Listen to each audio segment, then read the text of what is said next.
of my screen, you are in a practice session. Yeah. So, Yeah, that means you're not live yet. Give me one second. okay. Okay. We are practicing. Okay, now we're live. And Okay. before you begin, Barb, I just want to say that those last words that we heard, recording in progress, are important for everyone to be aware of. This entire proceeding will be recorded, so proceed accordingly. All right. Very All good. right. Okay. I am, with leave of the chair, going to call a roll and establish who's present. So if you might unmute and reply, Mr. Petty, Here. Ms. Ford Griffin, Present. Mr. Bradley, Present. Ms. Johnson, Present. and Mr. Chairman. President. All right, and Mr. Greg Meyer, I believe, has notified the city of his absence today. So hearing no reply, it will be noted that he is absent. So quorum is present, and I will turn this back over to the chair to look at the agenda. Good. Thanks, Barb. All right, so a quick, very brief catch up. This is the first time this board has met in approximately 1 year. And so there hasn't been any communication in the interim. So we're essentially reorganizing. We have 1.5 hours allotted to us today. That is the objective. And we have, as I mentioned a minute ago, a rather extensive agenda. So I'm going to ask that each presenter do his or her best to be concise, be thorough, get everything on the table that is important, but please try to be efficient in your presentation so that we don't run out of time toward the end of the agenda and not provide an adequate opportunity for those who fall at that end of the agenda. So I will appreciate your cooperation in that regard. I've also been advised that there has been a request for a change in the order of presentation due to some schedule conflicts. And what has been proposed or requested is that the first presenter would be Valerie Russell, who will be under item C on the agenda, workforce development. And what has been proposed is that she would then be followed by Noel Pfeffer, who will be speaking in Neil Richardson's spot on the agenda. And assuming everyone agrees to that revision in the order of presentation, we will then revert to the agenda as published, and we'll go to Nancy Cross. So first of all, then, is there any objection on any board members' part to the rearrangement of the schedule? No. All right, thank you. And I'm going to assume by silence that that's a chorus of no's. So we will proceed then. Ms. Russell, if you are ready, we are ready for you. Oh, Chairman, just a little housekeeping. I'm so sorry to interrupt. Would you like to take a vote? I believe it's on the agenda for you to continue as chairman for this meeting. Thank you. I neglected that. So the item 3 on the opening remarks are completed. The item 3 on the agenda is consideration to appoint or reappoint a chairman for this board. Is there anyone on the board who has a motion in that regard? I would like to offer a motion that you be retained as chairperson. I'll second. Thank you. And thank you. I will quickly call a roll. Chairman Dwyer. Well, it's a little long. You may vote. Be voting You may for myself. So why don't you put me last? All right, Mr. Petty. Yes. Director Ford Griffin. Yes. President Bradley. Aye. Ms. Johnson. Aye. Okay, it's a unanimous, oh, and Chairman. Well, in order for there to be a quorum of votes, yes. All right. Very All good. right. Okay, Thank you. the housekeeping is you all. complete. All right, so now we can get into the substance of the meeting, and I will invite Valerie Russell to present first. Good morning, and thank you for allowing me to speak. The Department of Human Services is requesting that the funding in the amount of $926,408 be approved for use by the Department of Human Services. Of that amount, $56,696 would be for staff cost, leaving $868,712 for our department to go back to the process of securing through a bid process and the release of an RFP, organizations who are interested, capable, and have some insights and creativity to the area of youth empowerment. As you're aware, those board members who have been here for some time, we released an RFP for the 2019-2020 funds that were 2-year pilots. Those projects were awarded to, at that time, 9 different subcontractors, youth organizations, and entities throughout the St. Louis area. Those projects with COVID had to be rearranged due to the social distancing requirements, schools being released from in-person classroom settings, the projects that were employer-based, putting people into summer jobs, had to be postponed because of the pandemic, et cetera.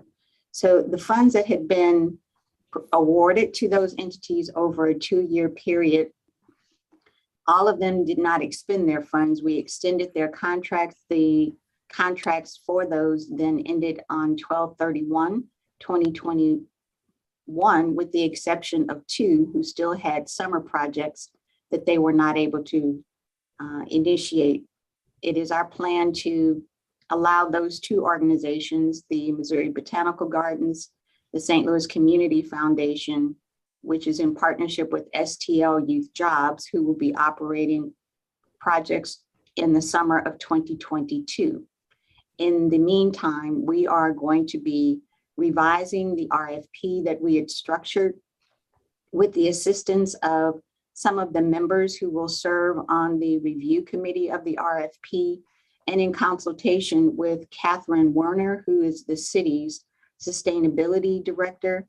For a short period of time, she's about to leave to go to another position.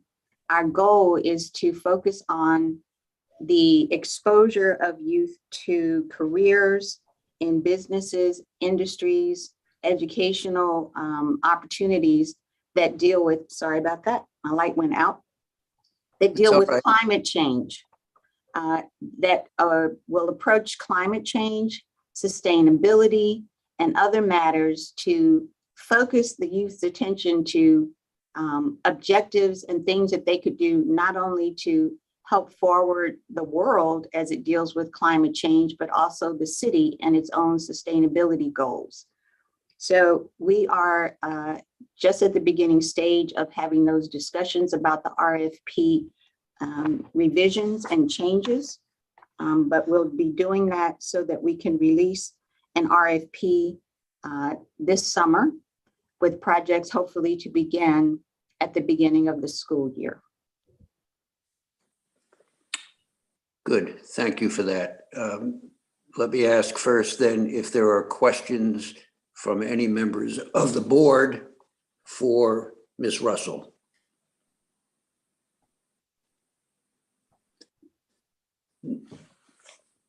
No questions? I have 1 or 2 for you. Can you estimate the number of youth that would be expected to be served under this program? Not at this time. If you recall, the last time we did the RFP, we had organizations who, because of the nature of their project designs, we're going to be serving individuals either on a semester basis, on an annual basis, summer jobs, etc. We, at that time, had 2 years of funding that were being merged together. So there were more dollars available with the 868,000, and without doing the structure of the RFP and really thinking about what will best benefit the youth and keeping in mind what that benefit might be, either internships, shadowing within those industries, job opportunities, or education. So for example, the one of the projects that we funded the last time was with A Million Stars, doing business as College Bound. College Bound's project gave them the opportunity to link to students who were at the community colleges, who were focused on different careers, but were having difficulty getting through the coursework, staying in college, buying books, those kinds of things. So their dollars were funneled in a different manner than those projects that were going to be paying the salaries of individuals in summer jobs. I, at this point, don't have any idea and have not projected what type of direct assistance would be given for the benefit of the student as opposed to the salaries and operating expenses of an organization that might bid. We don't want it to be too heavily weighted on the administrative side of an organization. We do want funds to go to the benefit of the youth, but without the benefit of having looked at the RFP, had those discussions with the other entities who will serve on the committee. I will refresh your memory. Our review committee consists Let me of- interrupt. We need to keep moving because I have to allow time for everybody else. I just really wanted to know if you could Not at estimate this the time. number. All right, thank you. Any additional questions or comments from, if not from the board, from any other interested party? Well, I would just like to say it's confidence in those two organizations, familiar with their track record. Say that again, please. I am familiar with the track record of those two organizations, so there's confidence in them being able to deliver. Good. Thank you for that. Mr. Chairman? Yes. There are some people with hands up in the chat. I do not believe they are members, but I just wanted to bring that to your attention. Okay, so how are we going to manage that? Nancy? I don't know if they're, the STLTV person is there, now there aren't hands up, but are they, is there a way for them to speak, or do they just need to put their questions in the chat? Chat's actually blocked unless you want me to open that up. They can, but it's all up to you, really. I can allow them to speak if you need them to speak. I mean, Well, this their hands is are down now, so I'm not sure if they. Yeah, I mean, it's not a public hearing, is it? Normally, Okay. no. normally we No. don't take questions if it's not a public hearing. Good. Okay. Thank you for that clarification. That's- Well, yeah, I wanted to point out that they, were there so you could clarify for everyone listening. All right, well, thank you. I think what we should suggest, though, is that if anyone has any comment to offer, they can certainly put that in the chat. We can't, in the interest of time, afford an opportunity for everyone to speak, but we can take note of comments. So I don't know how we'll manage that, but I'm sure that the information will be stored somewhere and we can retrieve it.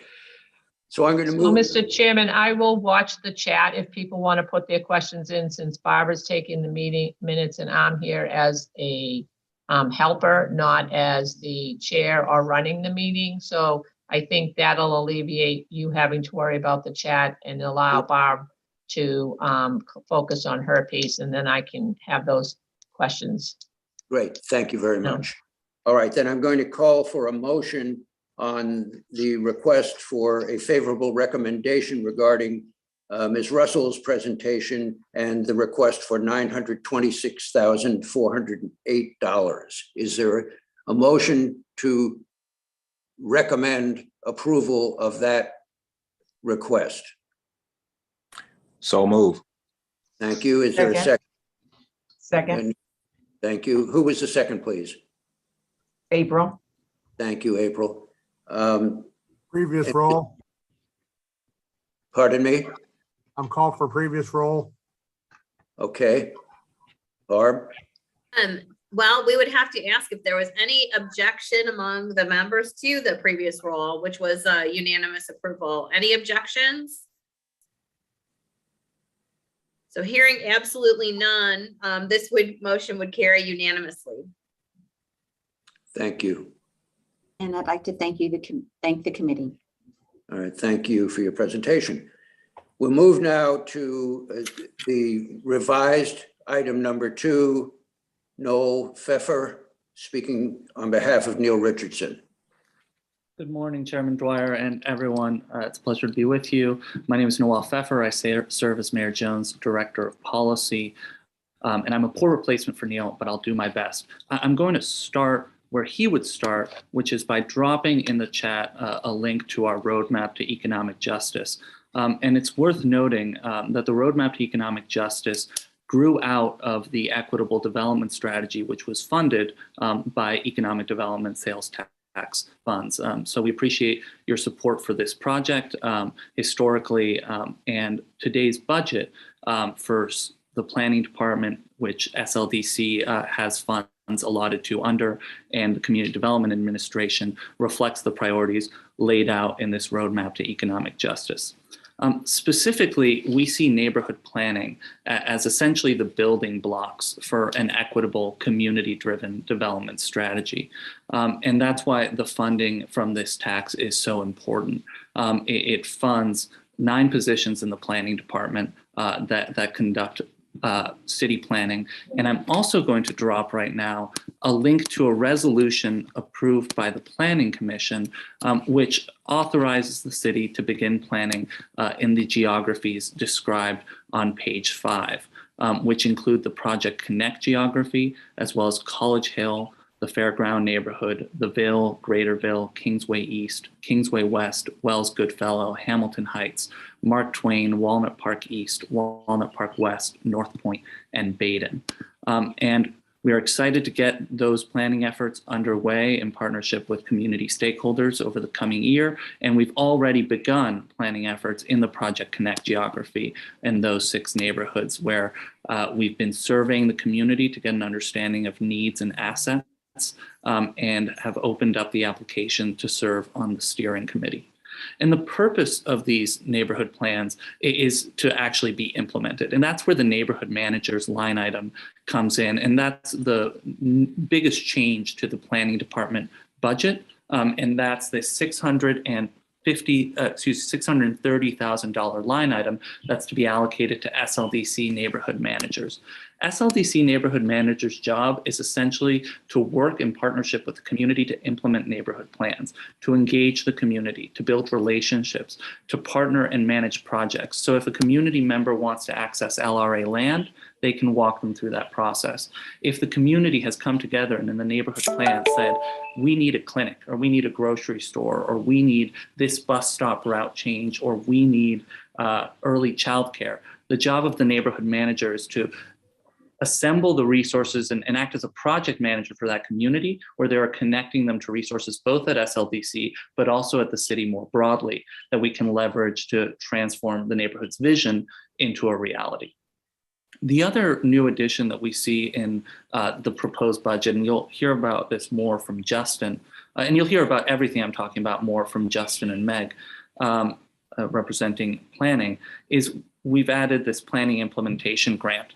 This has historically been part of the budget request, but we're actually going to do it this year. And that's important because we're going to implement neighborhood plans. This is a grant of $950,000. In order to qualify, you need to have a neighborhood plan, and the items that we're funding need to be included in the neighborhood plan. So once again, none of this would be possible without this sales tax and this board support. And the other piece that I'll flag that grows out of the economic justice plan is a big focus on vacancy, recognizing that vacant buildings impact the health and safety of city residents. They drain the city of resources. They depress property values. And that's why you'll see in CDA an additional $1.5 million allocated towards vacancy, building stabilization, focused on historic buildings, as well as building a vacancy strategy. So that's just a high level overview. You'll hear about this more further down the presentation, but just doing my best to give the framing that Neil would have provided for that neighborhood manager's line item. And then the Prop NS line item is one that has been in the budget for a few years now and helps fund the Prop NS program, which is a wonderful partnership with community organizations, with SLACO, that is driving the stabilization of LRA vacant buildings across the city. Happy to take any questions, but I'm not sure I need a motion because I think the motion would probably be best made after Justin's presentation for the CDA budget and after Meg's presentation for the planning budget. Good, thank you. Thank you for all of that information and the concise manner in which you presented it. First, I will ask if there are questions or comments from any member of the board. Hearing none, I will ask one question myself, and that is, I think I heard two categories that relate in one way or another to the stabilization of buildings. One is the NS, and I understand that. That's LRA properties that would be deemed eligible for a new roof or windows or tuck pointing or whatever to stabilize the structure. Then I heard something about $1.5 million for stabilization, and I'm wondering if you can just make the distinction between those two categories. Absolutely. So in the CDA budget, well, you'll see under the contractual services category, there will be two line items. One is $1 million for stabilization of LRA National Register eligible buildings. So that's prioritizing historic buildings owned by LRA and stabilizing those. And the need far exceeds that 1 million, but it's a start. The second item is $500,000 for a vacant building redevelopment strategy and implementation. And so that item, and Justin can discuss this further, is to really develop a strategy to tackle vacancy, because we know that the need is tens of millions, if not hundreds of millions of dollars. But then we weren't sure exactly how much money that strategy would cost, so we wanted to use the rest of it for implementation. So that's why that line item reads strategy and implementation. The last piece I'll mention, even though it's not directly relevant to this board, is that the city's FY23 budget also includes, or at least the budget as recommended by ENA, includes $5 million in the building division's budget for building stabilization as well. But unlike these dollars, those are targeting and focused on privately owned buildings, not LRA owned buildings. Thank you. And so that $5 million is the only category that is not LRA related, is that correct? Currently, well, there's also $3.8 million for demolitions, but I'm among what you've described. Among what I've described, yes. All right, thank you very much. And excuse me, so since you've indicated that you do not need a motion and that the financial aspects of this will be presented by others, we will, unless there is any comment, we'll move now to item little a on the agenda, which is transit, and Nancy Cross. Thank you, Chairman. We, as everyone and board members, as everybody knows, there was a transit tax passed through this Eco-Devo bill a number of years ago. And what we're asking is that the revenues allocated to the transit account continue to accrue and are protected to pass through that account's fund balance. At the present time, there is a north-south study being done on how to expand light rail from in the city up into the county. This money would only be being used for a city portion of that, but the study is anticipated to be done by, I think we're hoping August, with where makes the most sense for the light rail to go and what that would look like. So all we're really asking right now is for that to continue to stay where it is. And when it comes back to how we are going to move the funds, there'll be an appropriation done through the proper channels in order for that to happen. So we're just asking for reinforcement of keeping the funds, the percentage that goes to the transit, to go into the transit going forward. So the beginning balance right now is 50, and I'm going to share my screen in a little while and give you all what I have for all of the numbers, but it's 52,222,728. And for fiscal year 23, we expect it to be another 12,827,400. So the ending balance of the fund would be 60 in the end of fiscal year 23 would be 65,050,128. So we were just really, which I think we've been doing since this tax went into place, is saving the money so that we would have the funds to be able to move so. That is consistent with the discussion and the conclusions that were reached a year ago. Right. That perhaps some of the funds that were requested would be used for planning purposes currently, but most would be put into a reserve so that we would be prepared to have the funds to implement. Correct. And we may have more of an opportunity under the current administration and Pete Buttigieg with the FTA, who seem to be more interested in expanding transit throughout the United States. And we're hoping St. Louis will be someplace they want to land. So that'd be great. So can you, for the record, confirm the dollar amount that you're requesting? The dollar amount overall would be, the end balance would be 65,050,128. So it's 65,050,128 million. 12,800 and some odd. $827.40 is from, no. 400, yes. Okay. 12,827,400 would be from fiscal year 23 revenue. Got it. Thank you. Any questions or comments from board members? She had indicated the possibility of sharing a couple of charts. Would be interested in receiving those. No problem.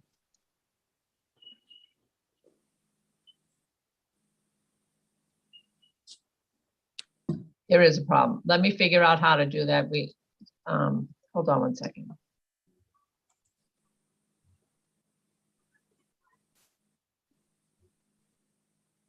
May I ask, does TBSTL have to share the document as the host? No, anybody should be able to share. Okay. I just need to find it back.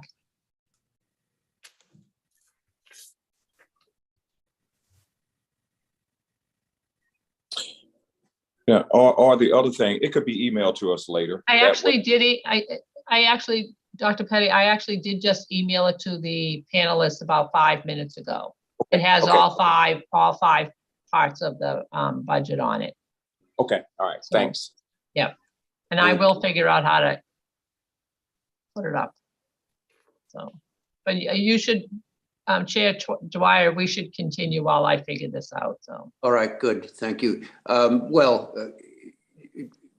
Doug, do you want to defer action on a motion until we see the graphs or the information, or how do you want to handle it?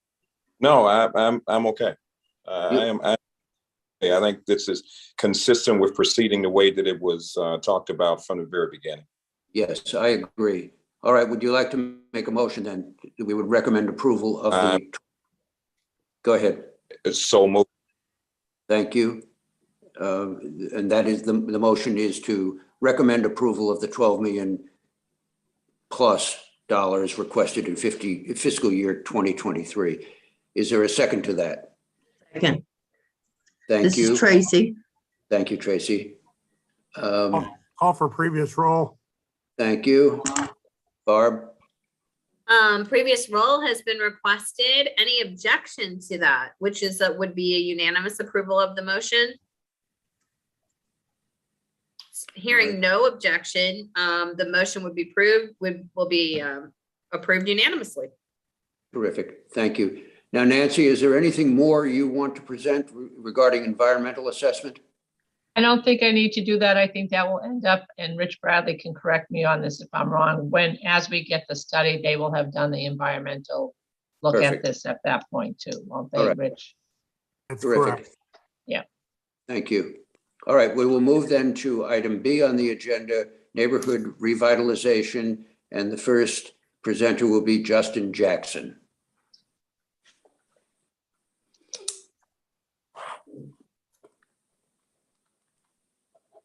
All right, good afternoon, everybody, or good morning, everybody. Just wanted to go over a few items as it relates to funding that's been submitted on behalf of CDA. So the funding that has been submitted on behalf of CDA is in direct relationship to the initial board bill as it relates to economic development budgets and funding to be implemented and to be designated to CDA for neighborhood revitalization. So these revenues are intended to serve as a dedicated funding stream to establish and implement CDA program sustainability in the form as submitted. So the programs that have been mentioned are inspired by additional HUD programs that we've operated and implemented in the past, such as the Choice Neighborhood Program, and they draw heavily from HUD endorsed best practices in community development. See, there's someone in the chat saying. Just saying hello, keep going, you're fine. All right. I will briefly go over a few of the areas that are mentioned in the budget, and then I will, the remaining few areas, I'll give just a brief detail on those also. In that budget, you see a line item for target place-based investment or target place-based investment grant, which will be awarded in whole to one neighborhood or a group of contiguous neighborhoods. The point of doing that or taking that approach is instead of dividing revenues generated by the economic development sales tax into multiple grants for different wards, we will look to fully award one neighborhood or one group of contiguous neighborhoods each year. And this approach concentrates the program's impact and ensures that funds are being utilized and served in a direct manner to really catalyze change. This is a national best practice, and that means the selection of the by the city of the actual neighborhood and the selection process becomes very important. But the selection process is data driven and is ultimately decided by a panel of community development professionals. The next line that you'll see is neighborhood community planning, which is a grant awarded to a community with demonstrated need.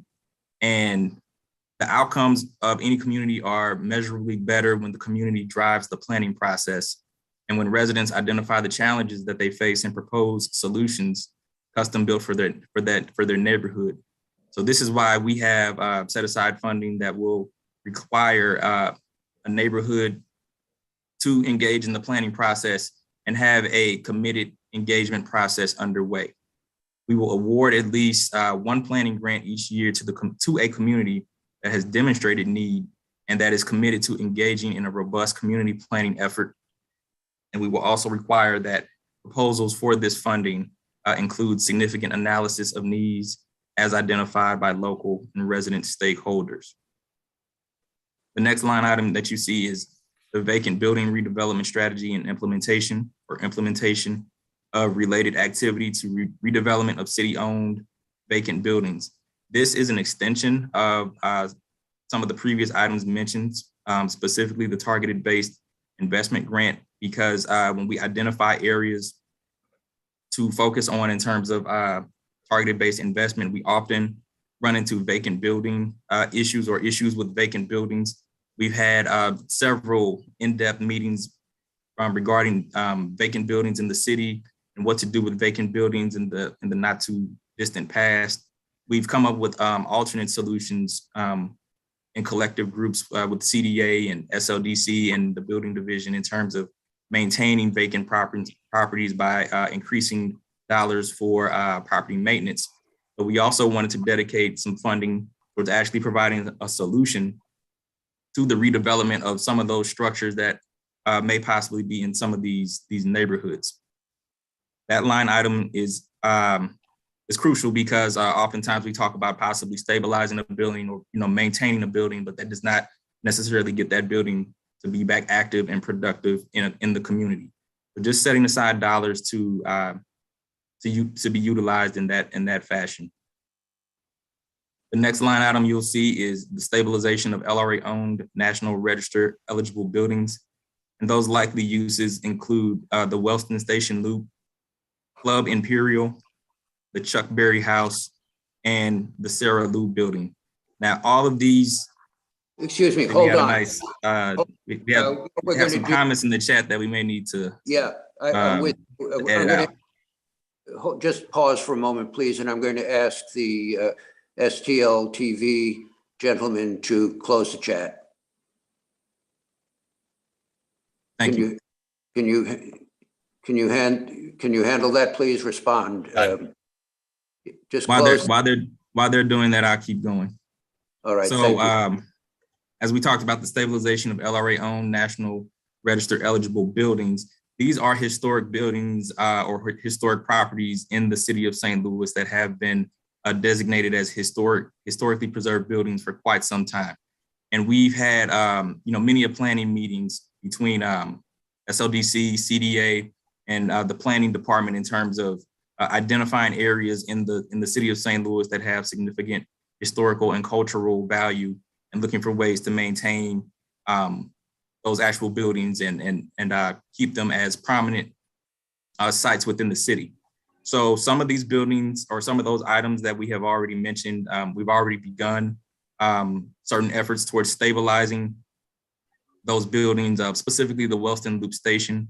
But what we want to do is we want to utilize a funding source that is a little bit more flexible in terms of what can be allowed to actually stabilize some of these properties. Past efforts have run into obstacles and have run into hiccups because of limitations by the funding sources that were utilized to stabilize certain properties, such as the Wellston Station Loop. However, the intent is to utilize these funds, which, as I mentioned earlier, are a little bit more flexible and will allow for the immediate stabilization of those properties mentioned, and then further development. I think that's about all I have. You'll also see in there a line item for an actual staff person to coordinate, implement, and administer Eco-Devo neighborhood revitalization funding to help facilitate community engagement and to serve as a public information officer and market grant opportunities. Oftentimes, awareness about what's going on within the city through multiple departments is an ongoing effort, and we're constantly looking for ways to improve these communication efforts, not just through CDA, but the mayor's office in general has done a phenomenal effort towards making sure the awareness and of the public has been that efforts towards making the public more aware of things has been there's been a heavy concentration on that.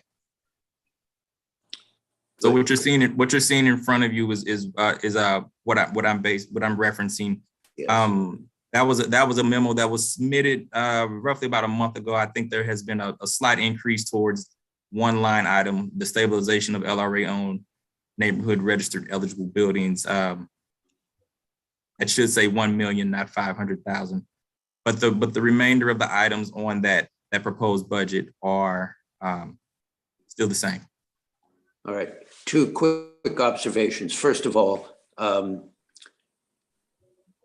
admire your composure in the face of that atrocious post in the chat. So I think from now forward, I think we've learned this is not the first instance of egregious abuse of that privilege in a public forum. I think from now on, we will just not open the chat to the general public. Secondly, I would ask that you summarize the bottom line number that is being presented today, including that adjustment from 500,000 to 1 million. Can you give us the bottom line number? I know we see it in front of us, but just for the record. The bottom line number is 2,573,850,000. That is to adjust for the $1 million that should be in the stabilization of LRA-owned properties, whereas it says 500,000 on that memo. So 2,573,850. Thank you. Okay, thank you. Are there questions from any member of the board? Is there a motion?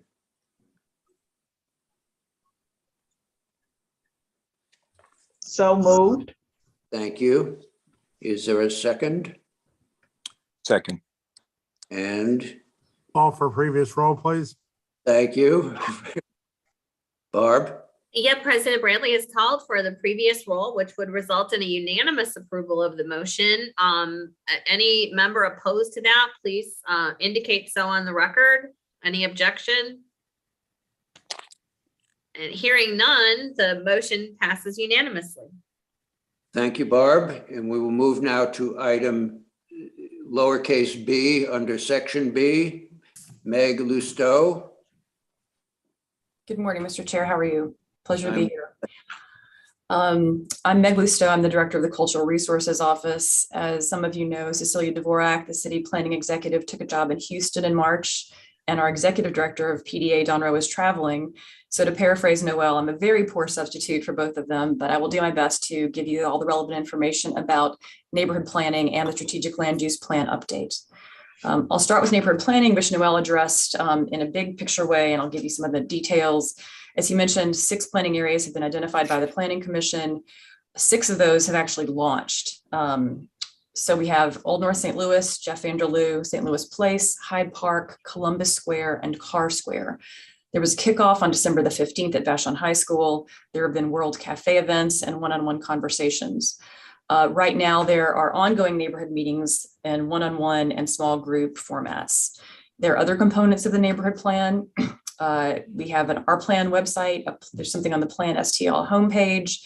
There's a device called We Collab, which is an ongoing planning effort in West End and Visitation Park. We have presence on social media on Facebook and Twitter, and there is a video about the kickoff of Plan STL. As far as the neighborhood planning consultants, which is what the budget is for, we have a list of consultants who responded to the RFQ for community engagement services. And when planners get to the point in their work with these individual neighborhoods where they need consultants, they will be able to select from this list of consultants that have already been approved. And that list is good for the next 3 years.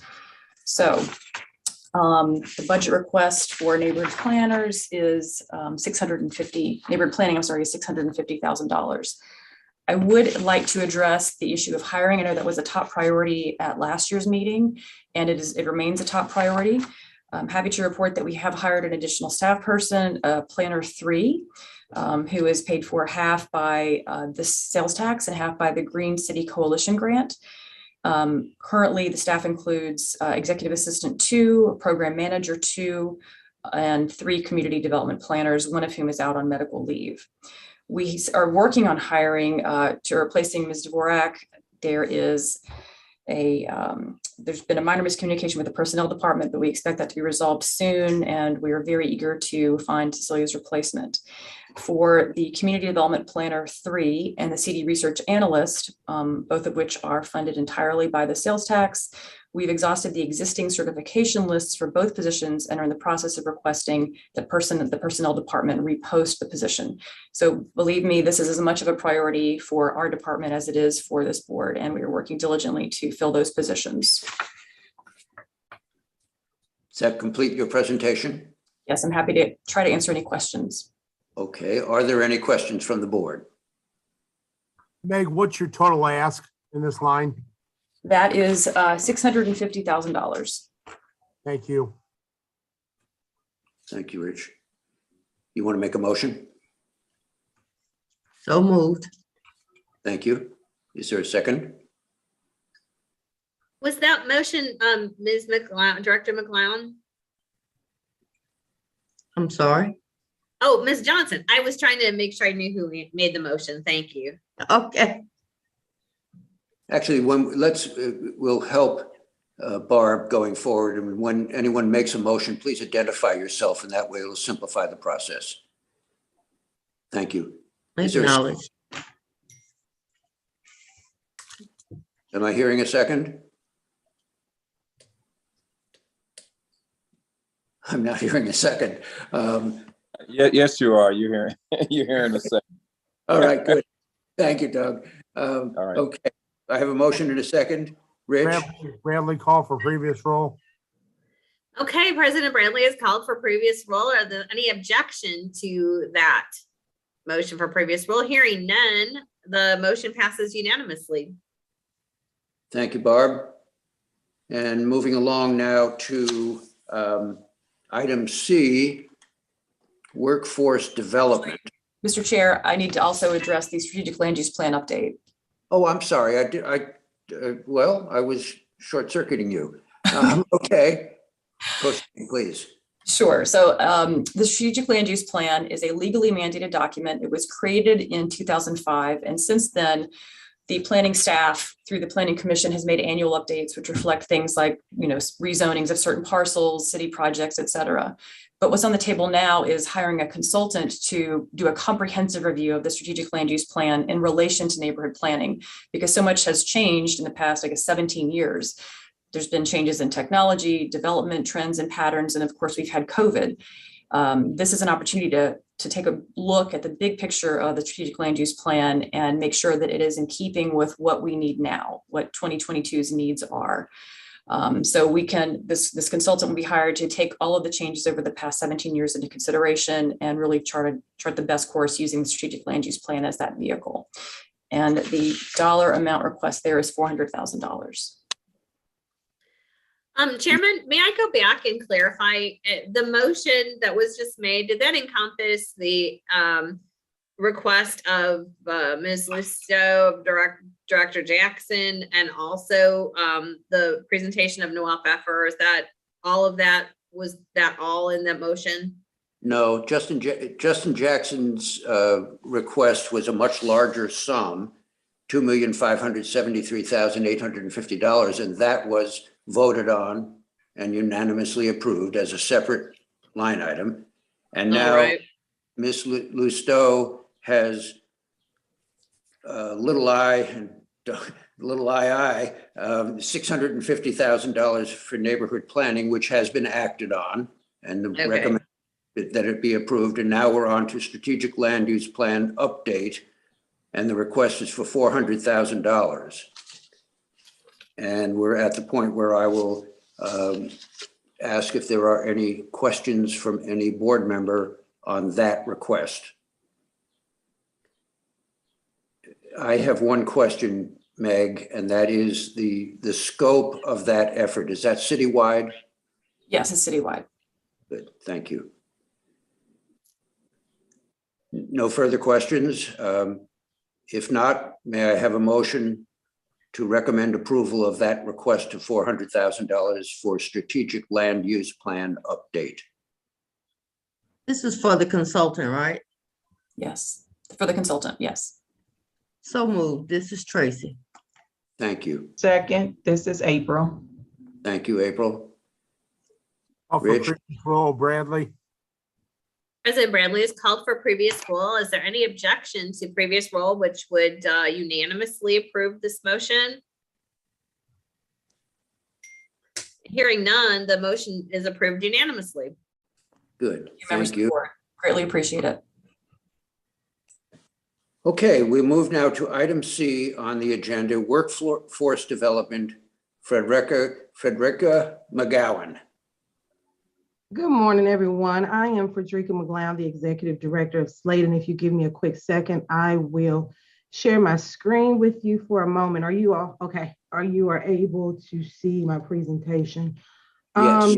Quickly with you all know the history of SLATE as an administrative entity of the City of St. Louis, and our main ultimate goal is to provide job seekers and businesses a variety of different services at no cost. Those services are related, of course, to education, employment, job training, and career advancement. We've been at the core of the City of St. Louis for more than 6 decades. And we have actively been working to change the lives and help eliminate barriers and give individuals and families the hope necessary for them to secure a promising future. Underneath our SLATE ECO Devo operation. So our proposed budget to you, that final number today that we are asking for, is in the amount of $3,450,729. The previous budget that you all may have in front of you is in the amount of $1,470,729. If you look at our operations, there's the breakdown of what our operations will cover, those slate salaries, training and professional development for our staff. We also have some professional services there that have been included inside of our previous ask in previous years. Often we are heavily grant funded. And there are times when grants ask for us to do a match. And so that $50,000 is included there. So there's the breakdown. And I won't go into full detail for the sake of time, but there's the breakdown of our operations. But that final line I want you to take a look at, it's called operations subcontract. In that line, we've included $120,000 payment to the comptroller's office. And so that last line reflects that for overspending that had occurred on previous grants between the years of 2015 and 2018. There were some discrepancies in which funds were credited to some accounts that resulted in negative numbers and surpluses in others. So unfortunately, the amount of manpower that would have been required at that time to decipher some of those discrepancies were not practical. And Slate and the organization currently does not have those grants. Therefore, it was agreed upon by Slate and the comptroller's office to make payments to cover the entire balance of that, which is $596,899.33. To date, no payments have been made. Therefore, we are requesting an additional $480,000 to be added to our operations line to make the payoff complete balance owed so that we can move forward with paying our entire debt owed. Since this took place, our agency has implemented numerous internal controls to ensure that this does not happen again, and it has not since 2018 because of those internal controls that are in place. Additionally, I am requesting $1.5 million be added to our budget in an effort for Slate to relocate into the community with regards to our city's goal of creating economic empowerment centers throughout the city with a primary focus on North St. Louis. This will allow Slate to meet the needs of our residents in an effort to meet them where they are, to get them the services and the resources they need to survive and thrive. This center will help eliminate many of the barriers and challenges that are presented to clients when accessing our current location, such as parking while attending job fairs and seeking other Slate services, especially when there are major events that happen downtown, which is often where they're not able to access on-site training opportunities, and overcoming the challenges of operating a high school inside a city government building or office space, such as our Youth Build St. Louis City program and our previous Workforce High School program. This new facility will provide a space to house our entire young adult division, which is comprised of 6 programs and counting, and it will give our young people a safe and inclusive space to gain their high school diploma, earn industry recognized credentials, and explore careers and employment while also partaking in recreational activities to keep them safe and ensure their holistic success. My ask to you is that you approve our budget as presented to you today so that our organization can continue to move forward in providing educational, employment, and training opportunities for those of our great cities. And I will entertain any questions that you all may have. One quick one, Ms. McGowan. If my arithmetic is correct, what I made notes on are 3 specific dollar amounts: $3,450,729, $480,000, and $1,500,000. Is that correct? So the total ask, Mr. Dwyer, is for $3,450,729. That's the total ask.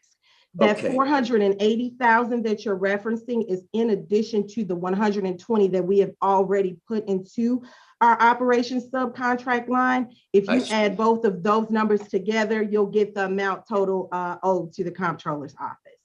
Got it. Thank you for that clarification. So the dollar amount that is under consideration today is $3,450,729. That is correct. Thank you for that. Are there any questions, comments, or otherwise from members of the board? Yeah, I do have a question about the Empowerment Center. Now, are you specifically referencing an individual location, just one? Are you talking about some combo satellites Have you identified a location, or is that to be a part of a study to decide what's the appropriate location? That is to be a part of a study to determine what is the appropriate location that would best service the community. Do you have any idea the amount of square footage and everything that you would be needing? Not at the moment. Okay. The reason why I just even given some thought, when you look at the situation in St. Louis Public School, where some of their facilities are massive, that have some classroom-like structure, a number of things that are in place, and they are user-friendly or community-friendly, trying to look at partnerships and reinforce the same thing. So, okay, just a thought. Absolutely, Dr. Petty. Okay. That it sounds to me as though you two ought to engage on that. That sounds like a really a good. That's exactly what I was thinking. Yeah, that sounds like a really smart approach to a double win. Okay, good. Any additional questions or comments? May I have a motion on the request for $3,450,729 for Slate?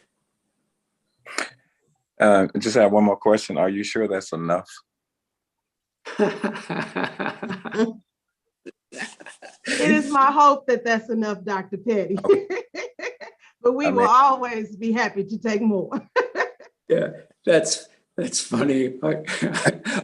Are you sure you're charging enough? Yeah, that's correct. Okay. Okay, well, then I would like to make that we do make the approval for the requested funds. Good, thank you. This is Tracy, I second. Thank you. This is Bradley, call for previous roll. Okay, President Bradley has called for previous roll, which would result in unanimous approval of this motion. So now I will ask if if anyone has an objection to that call for a previous roll. And hearing no objection, the motion passes unanimously. Thank you all so much. Thank you for the presentation. We will move now to item D on the agenda, public safety, and the first presenter is Sarah Russell.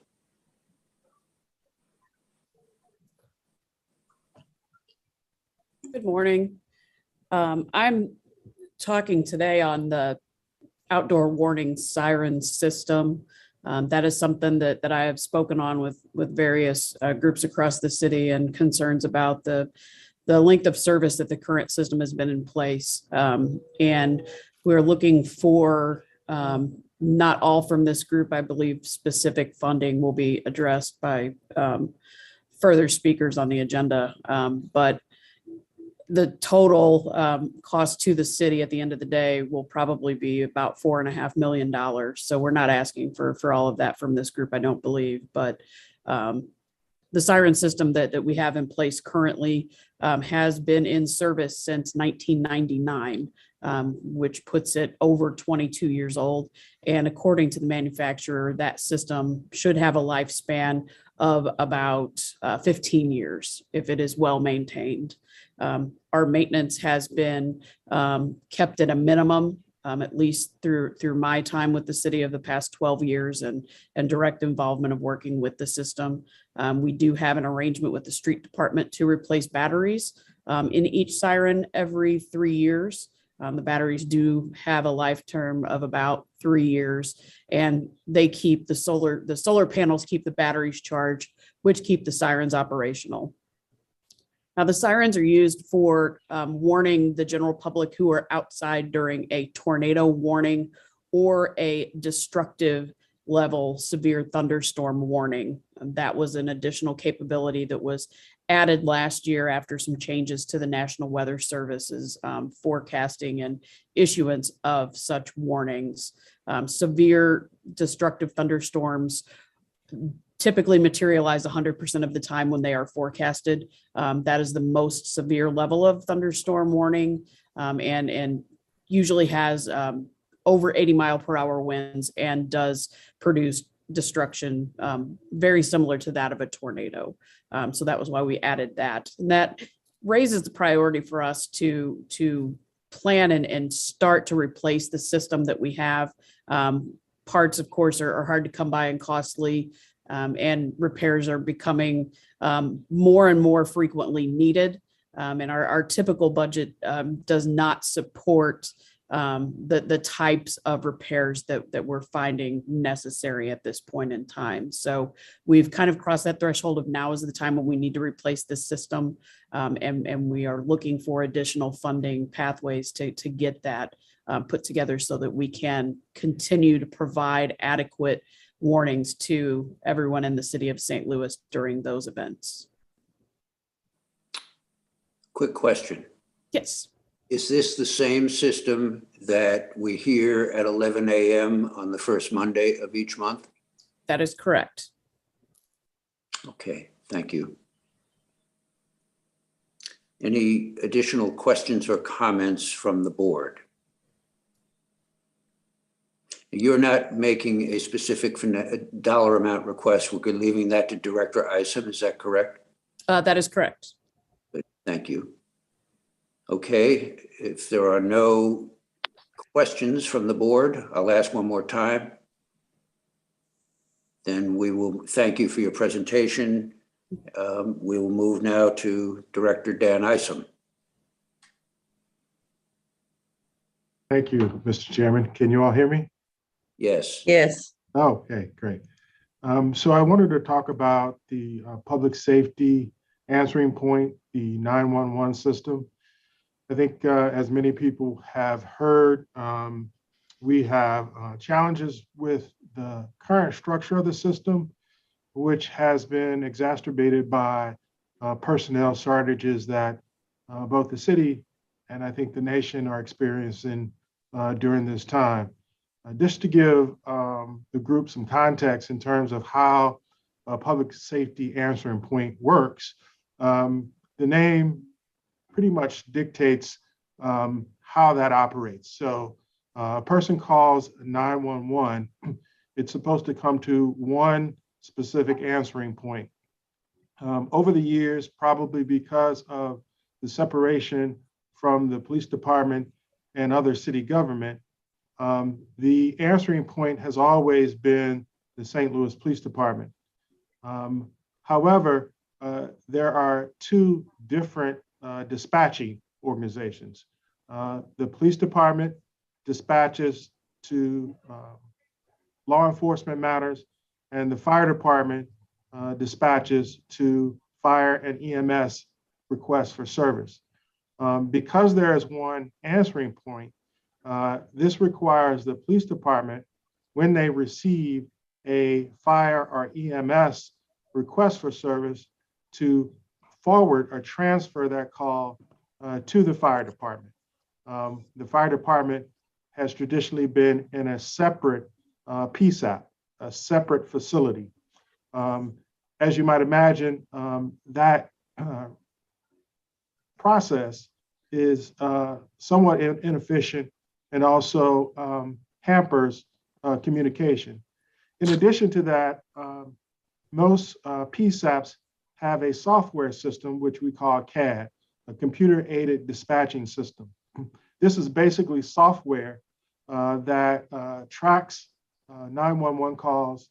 You enter information into it, and generally the person who answers the phone call first enters information into that system.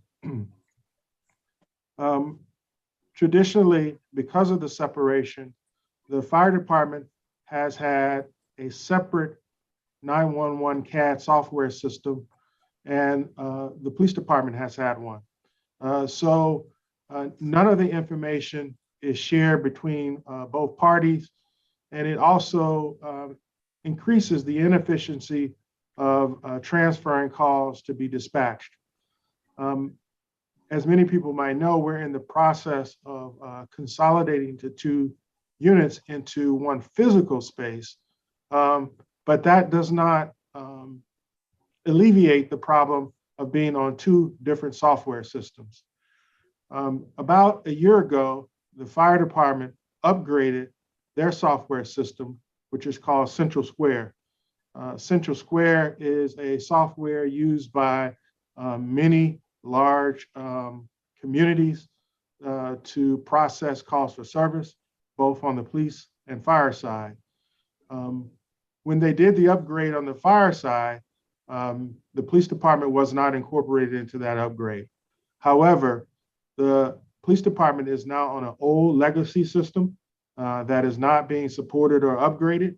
And so not only do they need to upgrade their system, this is a perfect opportunity for us to merge both software systems, 911 systems, into one.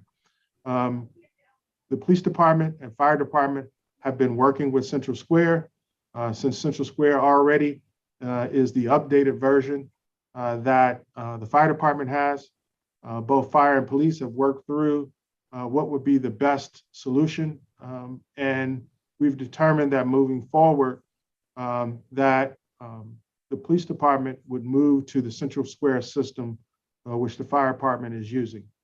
That will mean that when a call is intake through 911 system, it will be entered into the software system, and all that information can be electronically transferred to fire dispatch, as opposed to answering the call and transferring the call to 911 fire. The actual ticket can be transferred to fire.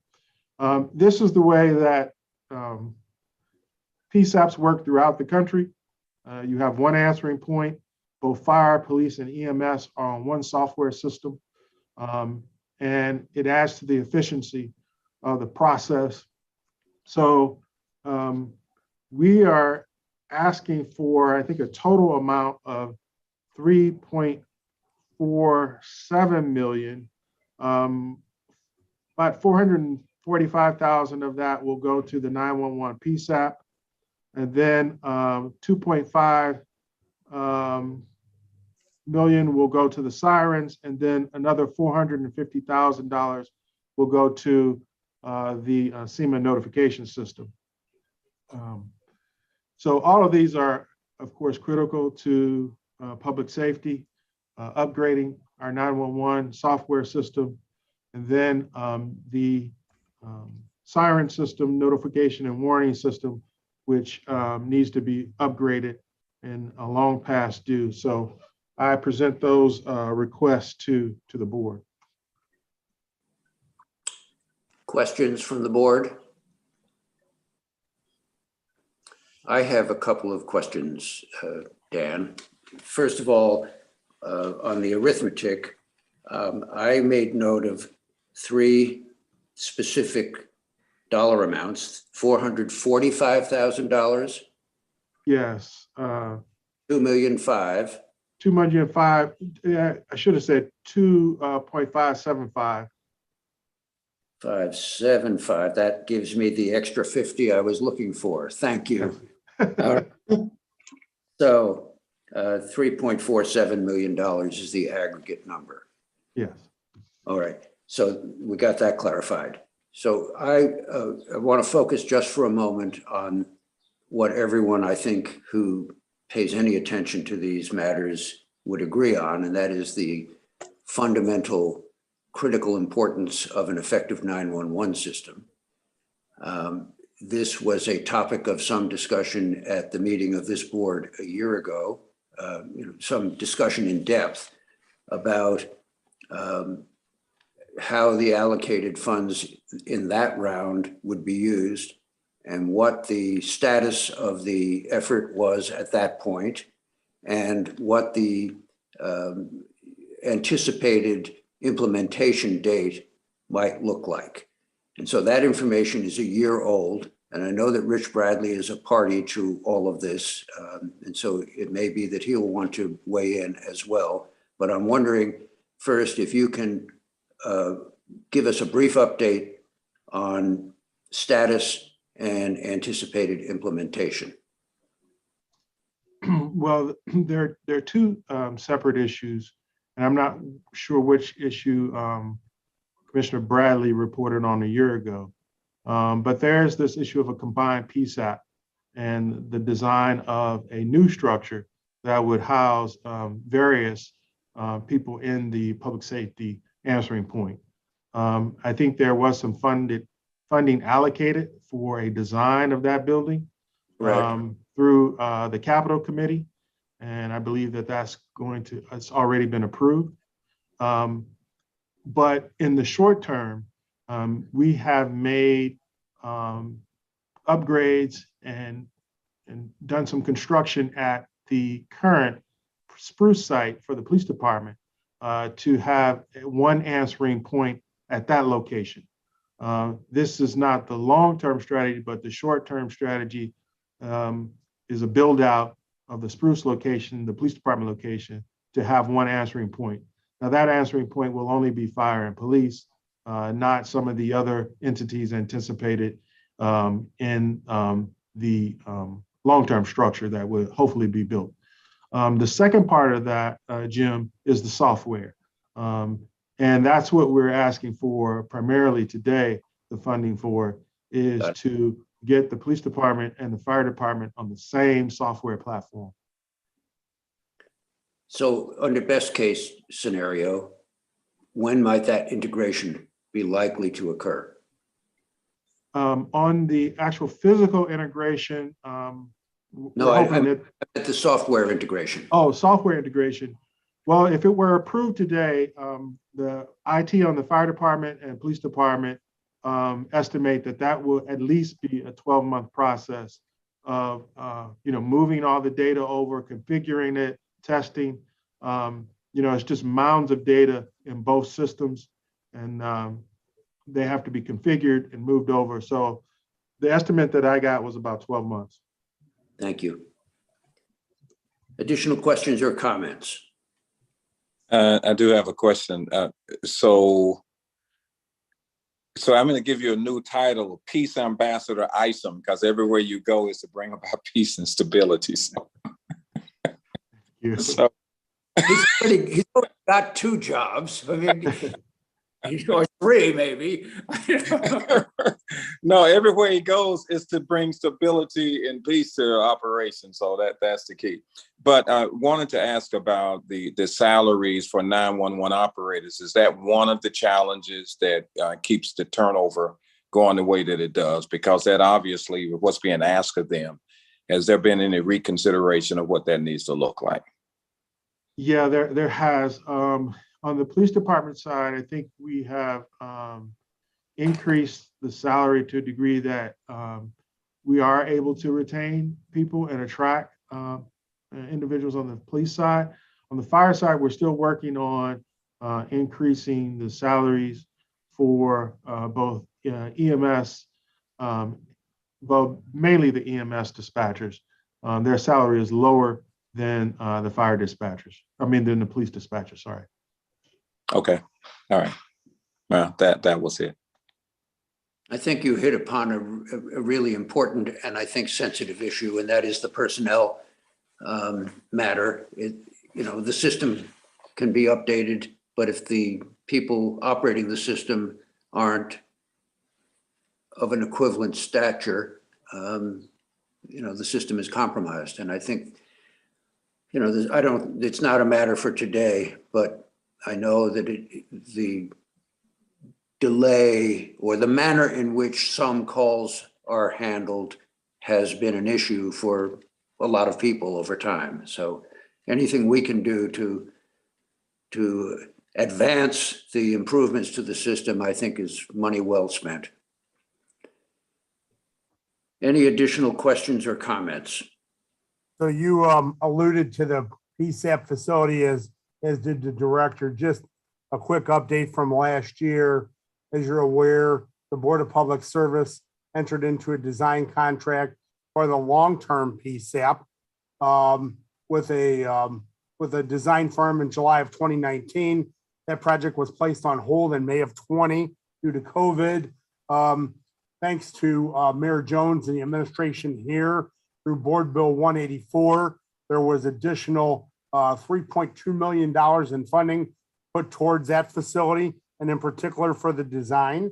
That facility's total cost is estimated at $36 million And right now, we will restart the design on that.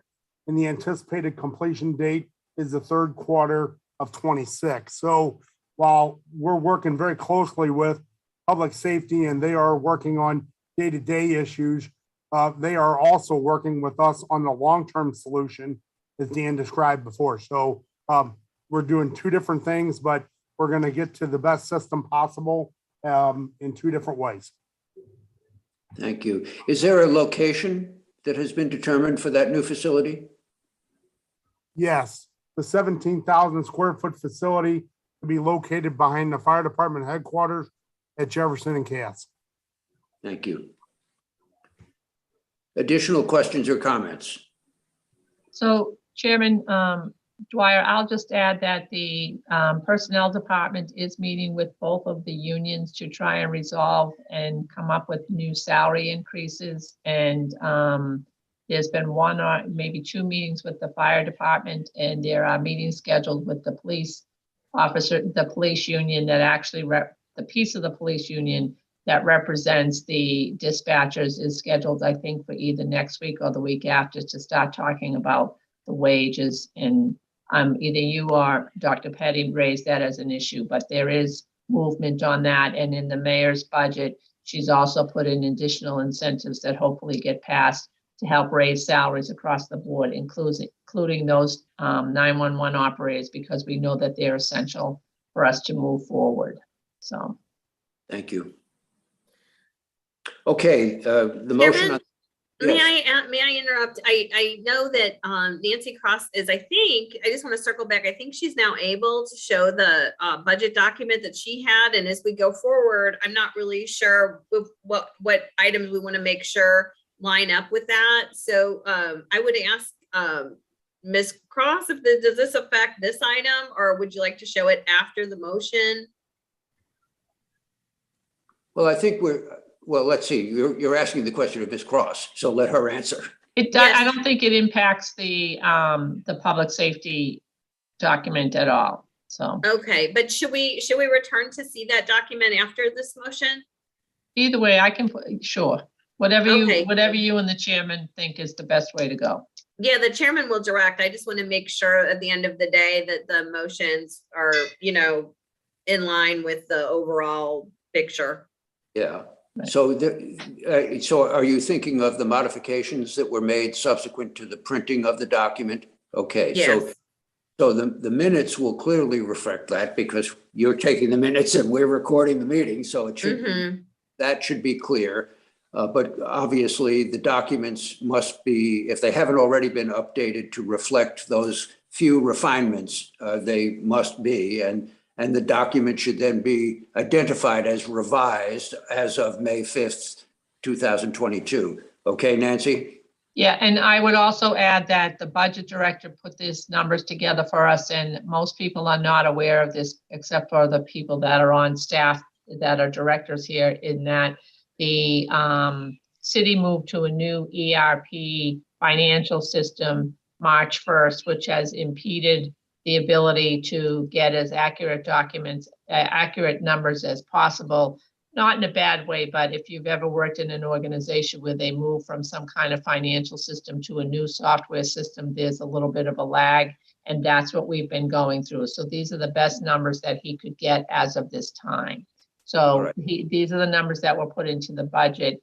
And just so people are aware of that, I think he'd like me to have said that. So if the numbers change and there's actually more money than we initially perceived, that people are aware of why. So what I would ask is that when the dust settles and we wrap this meeting up, that you distribute to the board whatever amended version of the documents that are before us today seems appropriate. Okay. All right. Okay. Yes. We have a record of not only in the minutes, but we have the final document as well. Okay. Thank you very much. Thank you. That take care of your concerns, Barb? Yes, I just wanted to be crystal clear. Thank you. Thank you. Okay.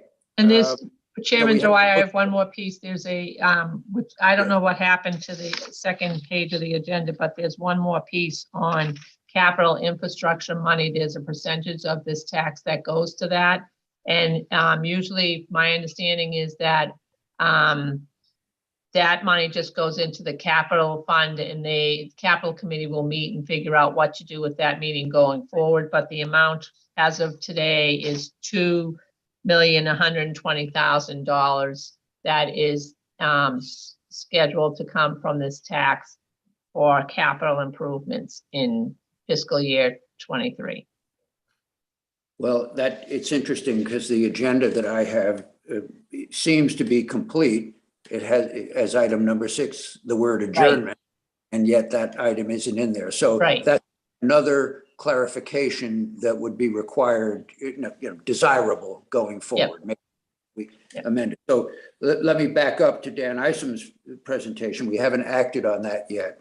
So we have a request on the table for a total of $3.47 million for the siren warnings, the PSAP, and 9/11 CAD upgrades. Is there a motion on that request? So moved. Thank you. Is there a second?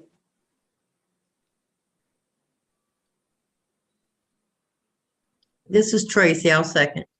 Thank you, Tracy. Bradley, call for previous roll. Thank you. President Bradley calling for a previous roll. Is anyone objecting to President Bradley's call for previous roll? No objections are indicated, so the motion would pass unanimously. Thank you, Barb. And now we'll move to Nancy's brief presentation of a moment ago regarding the Capital Improvement Fund and the figure of $2,120,000 that is proposed to be allocated from this tax fund and allocated to the Capital Improvements Fund citywide. Are there any questions on that, first of all? Chairman, should someone entertain a motion to add this to any agenda in which it was omitted by Scrivener's error or clerical error? Well, why don't we embrace it into a single motion that if somebody's willing to make it, that we incorporate the request of $2,120,000 into the capital to be allocated to the Capital Improvements Fund that was not included in the agenda for today, is the documentation for today. And is there a motion both to incorporate that and to approve the allocation? Very good. So moved. Thank you. Second to that, please. Second. Thank you. Call for previous roll. Bradley. President Bradley's called for a previous roll. So at this time, we'd ask if there's any objection to President Bradley's call for previous roll, which would result in unanimous approval of this motion. So hearing none, the motion will pass unanimously. And that concludes the items on the agenda. So I will ask if there is any non-agenda issue or matter that anyone on the board wants to bring forward today. Mr. Chairman, I'd like to ask that we entertain the minutes from the previous meeting for approval. Thank you. I do have, I missed that, or I skipped over the approval of the minutes when I was anxious to get into the substance. I do have two modest, very modest recommendations, Barb. On the first page of the minutes of February 26, 2021, in the next to last paragraph, final line, which begins with the words above this amount would be, and it presently reads used, and I'm proposing that we change the word used to reserved. So it would read then, the balance of requested allocation above this amount would be reserved for the capital expense to construct north-south metro transport. And I think that is consistent with what we discussed today in that same category. And then similarly, because the nature of this board, the authority of this board has to do with recommending matters, I would suggest that in the first line of the final paragraph, which begins with Mr. Meyer's name, Mr. Meyer asked Mr. Ogilvy about use of all funds. I would introduce the word allocated after the word funds. So he inquired about the use of all funds allocated since passage of the economic development tax, et cetera. So two very modest, but I think helpful clarifications.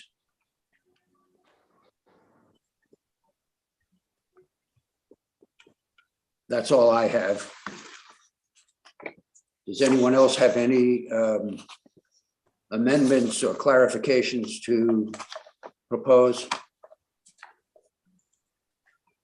All right, Rich, back to you. You want to make a motion on the amended version?